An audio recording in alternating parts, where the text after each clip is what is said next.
প্রধান উপদেষ্টা অধ্যাপক মোহাম্মদ ইউনূস বলেছেন, যুদ্ধের সময়ও আহতদের চিকিৎসা বন্ধ হয় না, এটি আন্তর্জাতিকভাবে স্বীকৃত। অথচ জুলাই বিপ্লবের দিনগুলোতে বাংলাদেশে তার ব্যতিক্রম ঘটেছে।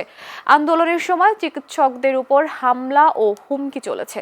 তারপরেও যারা আহতদের চিকিৎসা দিয়েছেন তারাই জুলাইয়ের সত্যিকারের নায়ক। আজ রাজধানীর শাহবাগে শহীদ আবু সাইদ কনভেনশন সেন্টারে আহত আন্দোলনকারীদের সেবা দেয়া চিকিৎসক ও স্বাস্থ্যকর্মীদের সম্মানে আয়োজিত জুলাই স্মরণ অনুষ্ঠানে এক ভিডিও বার্তায় এসব কথা বলেন ডক্টর ইউনূস। জুলাই বিপ্লবে চিকিৎসকদের মানবিক অবদানের প্রশংসা করে প্রধান উপদেষ্টা বলেন, আন্দোলনের সময় আহতদের চিকিৎসা না দেওয়ার সুস্পষ্ট নির্দেশ ছিল, কিন্তু জীবনের ঝুঁকি নিয়ে সে বাধা ভেঙে আহতদের পাশে দাঁড়িয়েছেন কিছু চিকিৎসক। তারাই এই জুলাইয়ের অন্যতম নায়ক। আপনারা শুধু চিকিৎসক না, আপনারা এই জুলাইয়ের অন্যতম নায়ক। আপনারা সাহস এবং মানবতা, দায়িত্ববোধের জীবন্ত প্রতিচ্ছবি।